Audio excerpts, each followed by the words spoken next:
नमस्कार बच्चों। आइए अ, कक्षा 10वीं का एक नया टॉपिक, नया शीर्षक शुरू करें। शेमुषी से पंचमः पाठः जननी तुल्या वत्सला। इस पाठ में माता और पुत्र के बीच के वात्सल्य का चित्रण है। और माता के लिए पुत्र चाहे कितना भी शक्तिशाली हो अथवा कमज़ोर हो, एक समान होता है। बल्कि जो कमज़ोर पुत्र होता है वह उसके लिए उसको ज़्यादा प्रिय होता है और उसके लिए वह ज़्यादा फ़िक्रमंद होती है। इसका वर्णन है। आइए पहले इसके प्रस्तावना को देखें। महाभारत में अनेक ऐसे प्रसंग हैं जो आज के युग में भी उपादेय हैं। उपादेय का तात्पर्य है प्रासंगिक।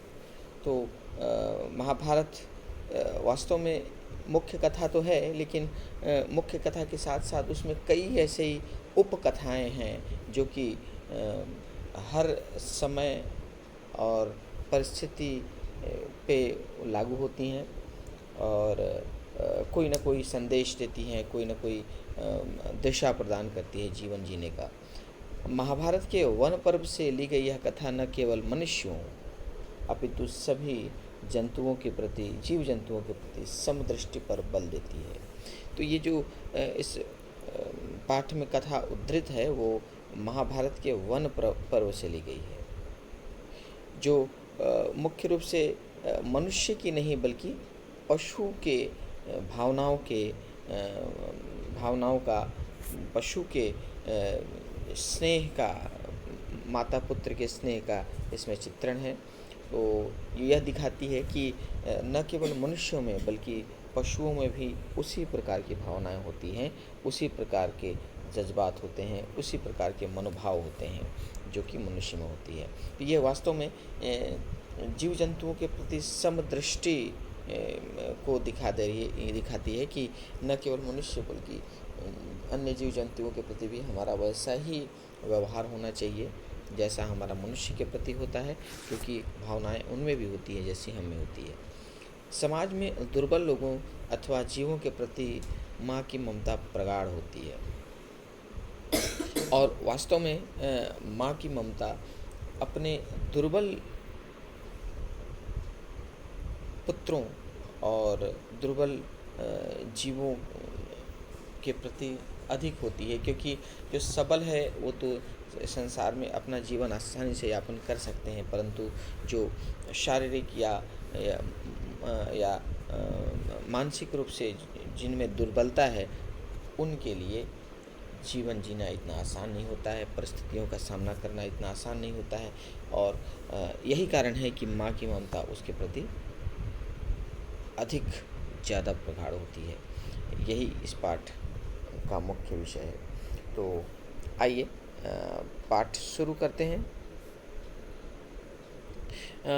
कश्चित् कृषकः बलिवर्धाभ्यां क्षेत्रकर्षणं कुर्वन् आसीत्। कश्चित् कृषकः, कश्चित् मतलब कोई, कश्चित् में सत्व संधि है, कह के साथ चित्त है। कह के साथ हमने विसर्ग संधि के सत्व संधि में पढ़ा था कि कह के साथ यदि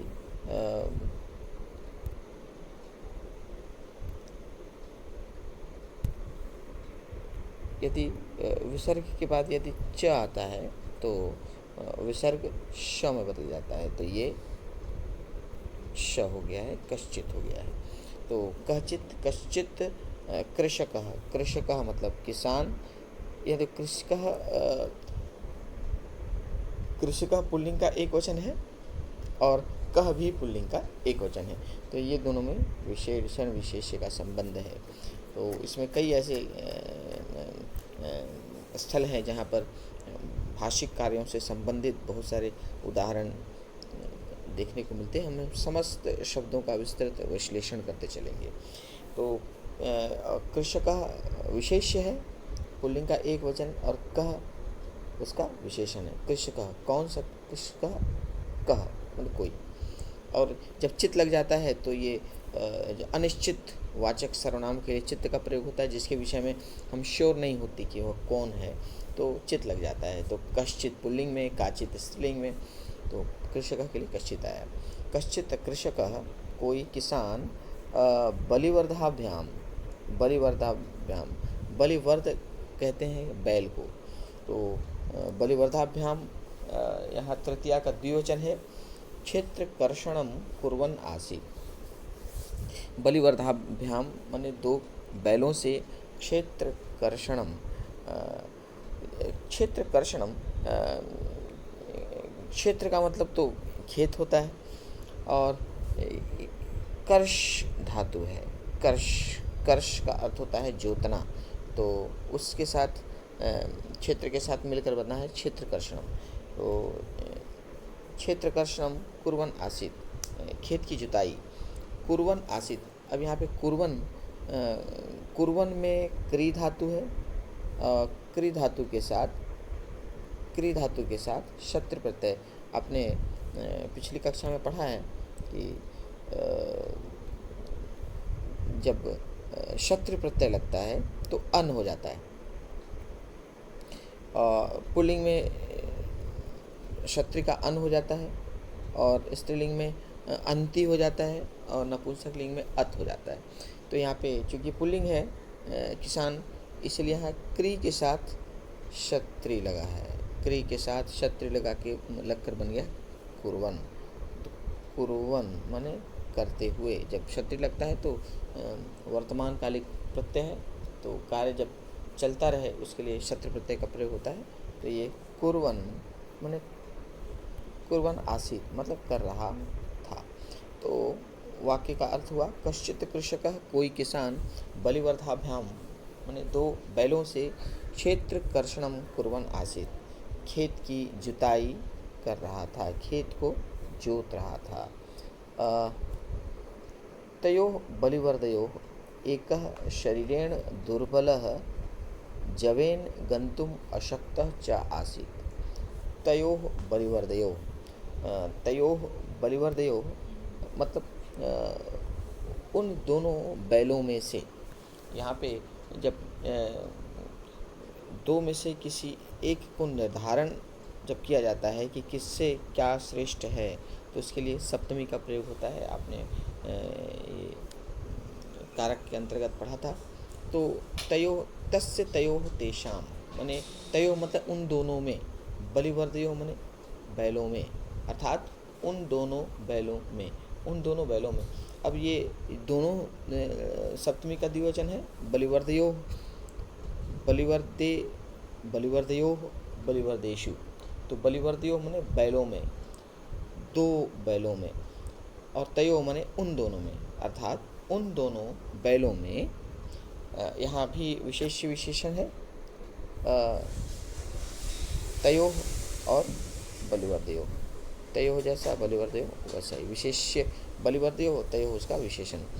एक, एक उन दोनों बैलों में, एक शरीरेण दुर्बल, शरीर से दुर्बल, उन बैलों में, उन दोनों बैलों में एक शरीर से दुर्बल, जवेन गंतुम अशक्तः च आसीत्, उन दोनों बैलों में एक शरीर से दुर्बल, और जवेन, जवेन का अर्थ होता है तीव्रता से, तेजी से, गंतुम अशक्तः आसीत्, गंतुम अशक्तः आसीत्। तो इसमें गंतुम तो तुमुन प्रत्यय है, गम के साथ जब तुमुन लगता है तो गंतुम बोलता है, गम के साथ तुमुन, ये बना गंतुम, मतलब चलने में गंतुम, और उसके बाद अशक्तः,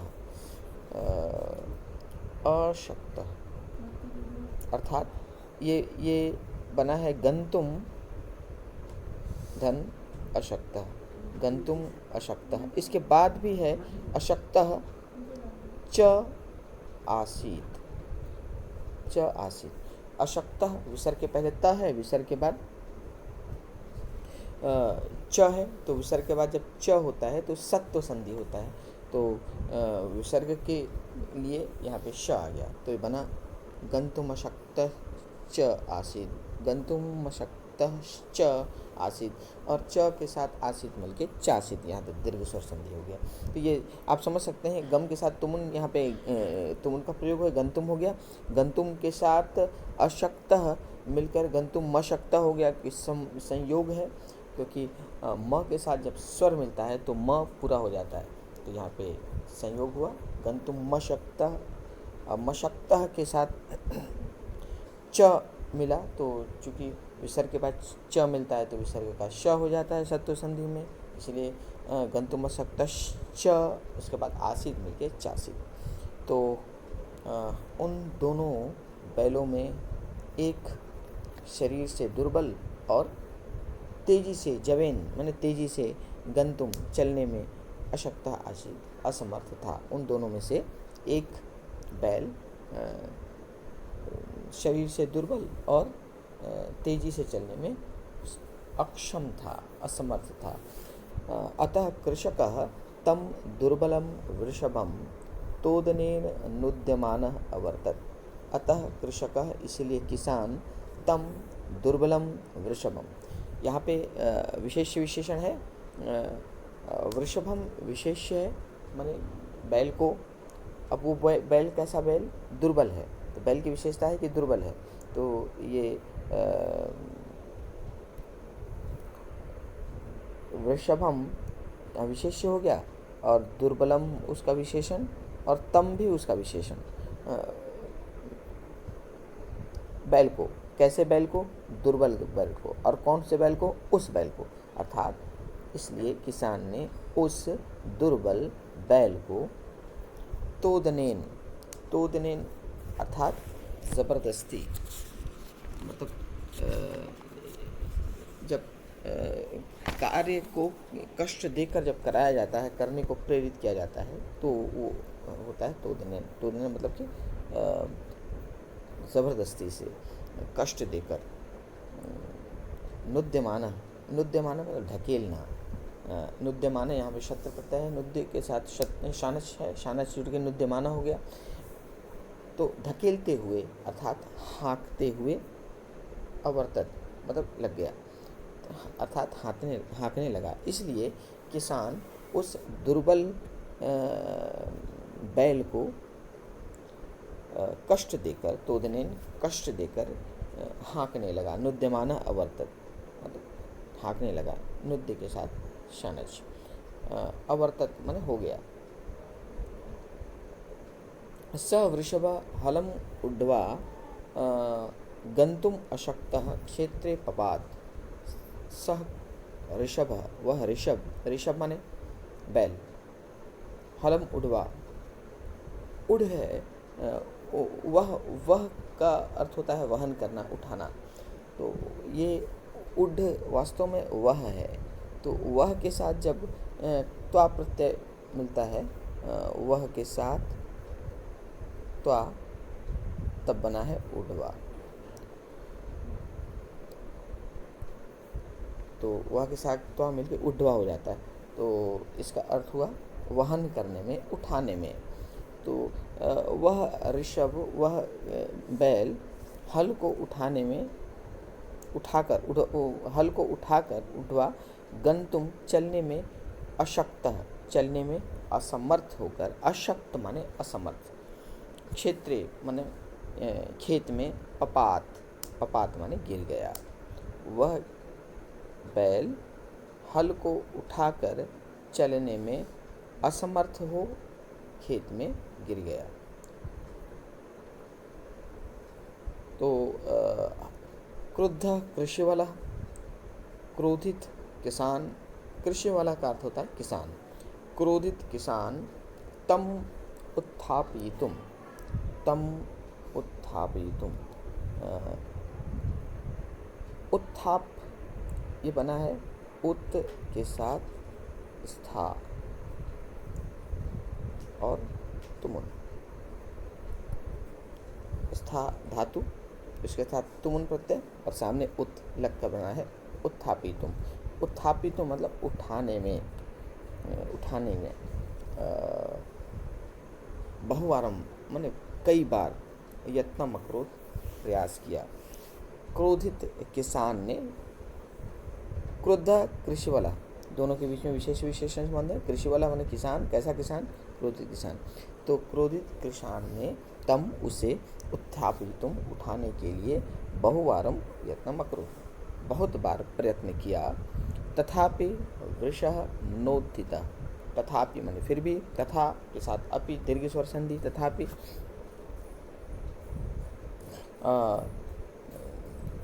तथापि, तथा के साथ अपि, तथापि वृषः, वृषः मतलब किसान, नोत्थितः, नोत्थितः मतलब नहीं उठा, तो भी किसान नहीं उठा।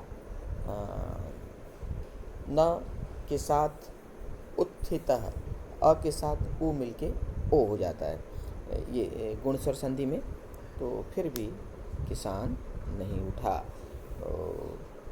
यह पहला अनुच्छेद था जिसका हमने विश्लेषण किया।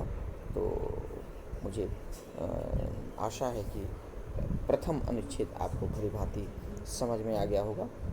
मिलते हैं इसके अगले वीडियो में अगले अनुच्छेद के साथ। नमस्कार।